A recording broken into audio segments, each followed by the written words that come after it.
A black man walked into the very bank he had founded, only to be dragged out by security like a suspect.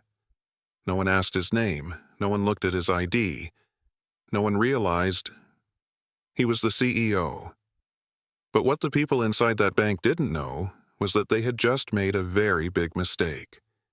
They hadn't misjudged a bank account, they had misjudged a man. And within 15 minutes, the entire branch would be flipped on its head, not through rage, but through truth. This isn't just a story about a bank. It's a wake-up call to every system that runs on assumptions. If you've ever wondered, why do good people still have to prove they belong? Then stay. Because this story is for you. It happened on a Wednesday morning. Exactly 9:00 a.m., the glass doors of Cascade First Trust, Union County's largest branch in Seattle, slid open smoothly, letting in the crisp morning air along with the steady footsteps of a man who had nothing left to prove. Not today. Not ever.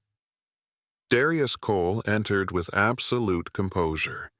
He wasn't in a rush. His outfit was neat, clean. Light blue shirt, khaki pants, spotless white sneakers, no blazer, no tie, unnecessary. Behind the counter, the bank ran like a well-oiled machine. Employees moved with a practiced rhythm. Customers stood quietly in line. Sunlight poured through the floor-to-ceiling windows, casting reflections on the polished granite floor as if the entire building was proud of itself. Darius didn't need attention. He just needed to withdraw $15,000 in cash. A few feet away, a white man in a gray blazer stood at the teller window. He smiled. The teller smiled back. No forms, no ID check. She counted out $20,000, stacked it neatly, and slid it under the glass with a pleasant ease. He nodded, placed the cash into his briefcase, and walked out, unchallenged, unquestioned. Darius saw it all. Then he stepped forward. At the next counter, the female teller didn't smile. No greeting. Her name tag read Claire Monroe, but her eyes were cold as stone. She slid a form across the counter. "Fill this out." Her voice was flat, emotionless. No welcome, no friendliness, none of the warmth she'd just shown the customer before. Darius picked it up, filled it out swiftly, and slid it back with his driver's license, a valid Washington State ID. His name was right there. So was the account number. Claire didn't even look at the ID. She glanced at the amount written on the form, then shoved it back toward him. "We can't process this transaction." Arms crossed, gaze colder. "Why not?" "We don't allow large cash withdrawals." Darius nodded toward the exit, where the white man had just walked out with $20,000 in hand. "You just did." "That was different," Claire snapped. "How so?" She looked away, eyes drifting toward the glass-walled manager's office in the corner, and at that moment, Darius understood. This wasn't about protocol. Behind the glass stood Karen Whitmore, branch manager of Cascade First Trust, Seattle. Arms folded, gaze sharp as a blade, mid-40s. Tailored navy suit, blonde hair pulled into a taut bun. When their eyes met, Karen gave the slightest nod, just enough for Claire to catch the cue. Claire straightened, her eyes tightening. "I already said," she pressed her finger against the form, "we can't process this." Darius remained calm. "I'm asking for a reason." Claire exhaled like she was dealing with a nuisance. "It's irregular." She said it like what she really meant was, "Your skin color is the irregularity." She didn't say it out loud. She didn't have to. Darius looked her in the eye. "The white man just withdrew $20,000. Not a single question." Claire hesitated, half a second. "I don't make the rules." "No," Darius said quietly, "but you've learned how to apply them, selectively." Claire stiffened. "I'll call the manager." Then turned her back. No one in the bank moved. No one spoke. Darius could feel the shift in the air, that distinct silence when something isn't right, and everyone knows it. But no one wants to get involved. Near the customer service desk, a white woman in her 60s, Linda Jacobs, looked at him with wary eyes. Not quite malice, but not enough courage to step in either. Then the glass door opened. Karen Whitmore walked out. Her heels struck the floor sharply. Her smile, polished like a mask. "Good morning, sir," she began, her tone professionally fake. "I understand you're trying to withdraw a large sum of money?" "That's right," Darius replied, eyes locked on hers. She scanned him. Khakis, sneakers, dark skin, and made her judgment in a blink. "We have a security process." Darius gave a faint smile. "So do I." Karen began reciting protocol point by point, as if lecturing someone too slow to grasp the basics. "We need to verify the source of funds, confirm your last transaction, match your ID to the signature, anti-money laundering, fraud prevention." Darius stood still, hands relaxed at his sides. "You have my account number right in front of you," he said calmly. "All it takes is a click." Karen didn't look away. "That's not how we operate." "But that's exactly how you operated, for the white man before me." No one spoke, but everyone heard. Karen's jaw clenched, and then without a word, she raised her hand. A slight wave, a silent signal, but unmistakable. Near the entrance, Bryce Halston, the lead security guard, white, broad-shouldered like a stone wall, began to walk forward. Each step is heavy, deliberate, a warning in itself. Darius didn't move. Bryce approached, stopping just one step away. "You need to leave. Now." His voice was flat, not angry, not hesitant, just a command. Darius turned his head and looked him directly in the eye. "Why?" "You're being uncooperative." "Uncooperative? I showed my ID, I provided my account, I'm simply asking to be treated like the last customer." Bryce didn't respond. He extended his arm, gripping Darius's forearm. Hard, cold, unfeeling. The entire bank lobby went silent, frozen. Only the sounds remained. The echo of a shoe against tile, the dull thud of contact, and the small dry clatter of an ID card hitting the marble floor. No one stepped in. Not a single word of protest. Darius was pushed toward the door. Behind him, it wasn't just a bank anymore. It was a portrait of systemic indifference. And just then, someone stepped forward. Trey Mason, the second security guard. Black, around the same age as Darius. His eyes were tired, like someone who'd seen this too many times. Trey bent down slowly, picking up the ID card from the cold stone floor. He didn't hand it back right away. Instead, he gently brushed the dust from the plastic surface, as if he were touching something more than a document, as if he were restoring a dignity that had just been publicly stomped on. Then, with both hands, he returned it to Darius. "This place," Trey said quietly, almost in a whisper, "has always been like this." Darius took the card. His fingers pressed slightly into the cold corner of the plastic. His eyes never left Trey. Trey kept looking at the floor, as if speaking to no one but himself. "You've got degrees, a clean record. You followed every step. But to them," he looked up, eyes dark and heavy, "we're still not enough. Never enough. No desk, no name on the board, no face in the company photos." He swallowed a bitter laugh, then finished with a line sharp as glass. "At best, you get to hold the door, or mop the floor." Darius said nothing. But he didn't have to. Trey glanced at Bryce, still standing by the door, arms crossed, his face locked in the confused rigidity of someone convinced he's just doing his job. Trey shook his head. Not at Bryce. but at every Bryce he'd seen before. Then he lowered his voice like he was afraid the truth about to leave his mouth. "But you—" He leaned in slightly toward Darius. "They don't know who you are, do they?" Darius tilted his head, a faint smile forming.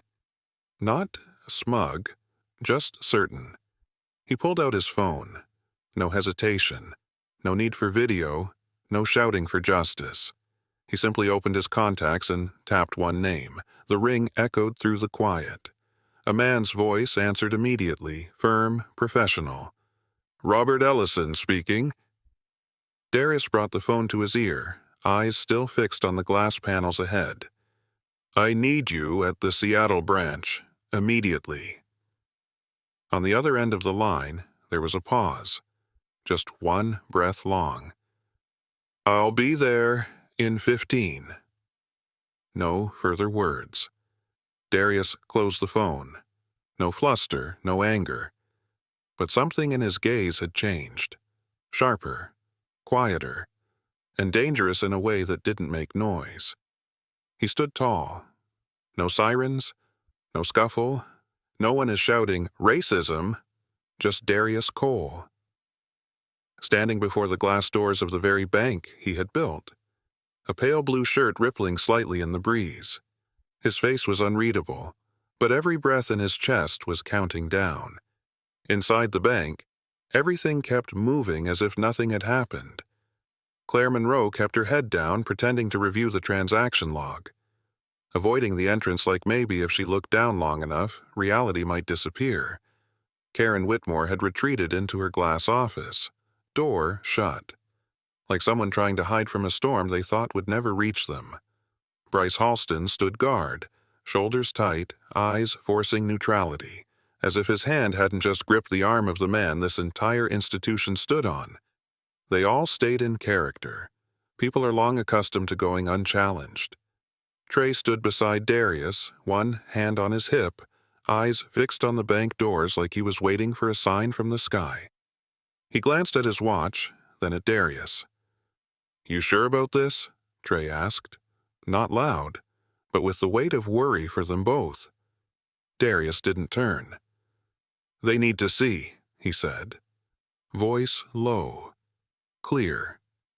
"Not just here." 15 minutes passed like an hour. Then a black sedan pulled up to the curb. No government plates, no flashing lights, but the presence, undeniable. The car door opened. Robert Ellison stepped out. A white man in his 50s, salt and pepper hair, tailored gray suit, polished black shoes. No introduction, no raised voice. Every step he took sliced through the air. Precise, cold. Bryce straightened the moment he saw him approach. His eyes flicked nervously between Darius and the man now walking toward them. Robert didn't stop, didn't greet, didn't ask. He just walked forward. And the glass doors opened automatically, as if afraid to delay him even a second. Darius followed. Trey walked beside him. No one stopped them. No one dared. Inside the bank, the air seemed drained of oxygen. Claire looked up. Karen turned stiffly, frozen like stone. Bryce stepped back. A few bank employees paused mid-transaction, receipts still in hand, but their eyes locked on the entrance. Robert walked straight to the teller counter. His voice wasn't loud, but every word landed with absolute clarity. "Who is Mr. Darius Cole to this bank?" No answer, just a thick, guilty silence. Robert turned to Claire. "You denied his transaction?" Claire swallowed hard. "I was following protocol." "And the white man before him? Same protocol?" Claire said nothing. Robert looked at Karen. "Did you even pull up his account?" Karen tried to steady her voice. I didn't get the chance." "No further explanation needed." Robert raised a hand to cut her off. "You're suspended. Effective immediately." Karen opened her mouth to speak, But Robert had already turned to Bryce. "You physically removed the CEO of this bank from the very branch he built?" Bryce froze. There was nowhere left to retreat. Robert scanned the room with a calm, cutting gaze. "Anyone involved in today's incident, including those who enabled it through silence, will face a full investigation. Internally and legally." The room sank into absolute silence. No one was pretending anymore. No more, "I didn't know." Karen stood frozen in the center of the lobby, her face still trying to hold composure, but her eyes had already gone hollow. Her silence no longer felt like superiority. It was the quiet of someone realizing they'd crossed a line they couldn't walk back from. Robert didn't spare her another glance. He turned to Darius, voice low, steady with weight. "How would you like to handle this branch?" Darius didn't answer right away. He simply looked around the room. Claire was now pale, hiding behind the counter. Bryce had fully stepped back, hands clasped in front of him, only now beginning to grasp who he had laid hands on. The other employees stayed at their stations, but their eyes said everything. Darius walked slowly to the teller counter. His eyes landed on Claire. "Did you look at my ID?" Claire swallowed hard. "I didn't get the chance." "Didn't get the chance?" Darius raised an eyebrow. "You had time to count $20,000 for the man before me, but not enough to glance at a name?" No one responded. Robert nodded once. "From this moment forward," he said, addressing the entire room, "every employee here will complete mandatory training on racial bias. And anyone who repeats what happened today won't get a second chance." He turned back to Darius. "And you?" Darius drew in a slow breath, then nodded. "Starting tomorrow, I want Trey Mason promoted to the operations management team." Trey's head snapped up. Wait, what?" Robert glanced at Trey, then gave a quiet smile. "You didn't just do your job. You stepped forward when no one else would. And in a system built on fear, that's courage." Trey still couldn't believe it. "I don't think they'll let me—" "Not they," Darius said gently. "Me." Claire stayed silent. Karen lowered her head. Bryce stood like a statue. Darius turned back to the counter. This time, no one stopped him. He placed the withdrawal form back on the glass. Robert nodded. "Processes transaction." A different teller, not Claire, quickly stepped in. No questions. No extra verifications. No explanations needed. $15,000 was counted out. Bill by bill. Neat, clean, without judgment. Darius took the cash, nodded to the teller, then turned to Trey and gently pushed a portion of it toward him. "Advance for the new role, and take the rest of the day off." Trey stared at the money, then at Darius. "You sure?" Darius just smiled. "I don't pick people by resumes. I pick them when they choose to stand." No one said a word as Darius walked out of the bank. No one dared look him in the eye. No one apologized. But there were no more smirks, no more doubting glances, no more hands reaching to stop him. He walked through the lobby as if the ground itself had shifted. The Seattle wind still blew. But this time it didn't carry chill. It carried clarity. Robert walked beside him, silent. They didn't need to say anything more. Behind them, Trey Mason stood at the glass door, still holding the envelope of money, watching them go.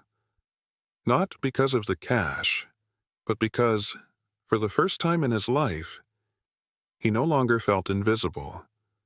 As the black sedan quietly pulled away from the curb and merged into the flow of traffic in downtown Seattle, no one inside the bank realized a new chapter had just begun, and the old door would never open the same way again. No alarms, no media frenzy, no names called out, no lessons preached aloud in a boardroom. But everyone who had been there that day, they knew. Because what had just happened wasn't retaliation, it was a reckoning. Silent, sharp, undeniable, A reminder that true power doesn't need to shout to be seen. That fairness doesn't come from pity, it comes from standards.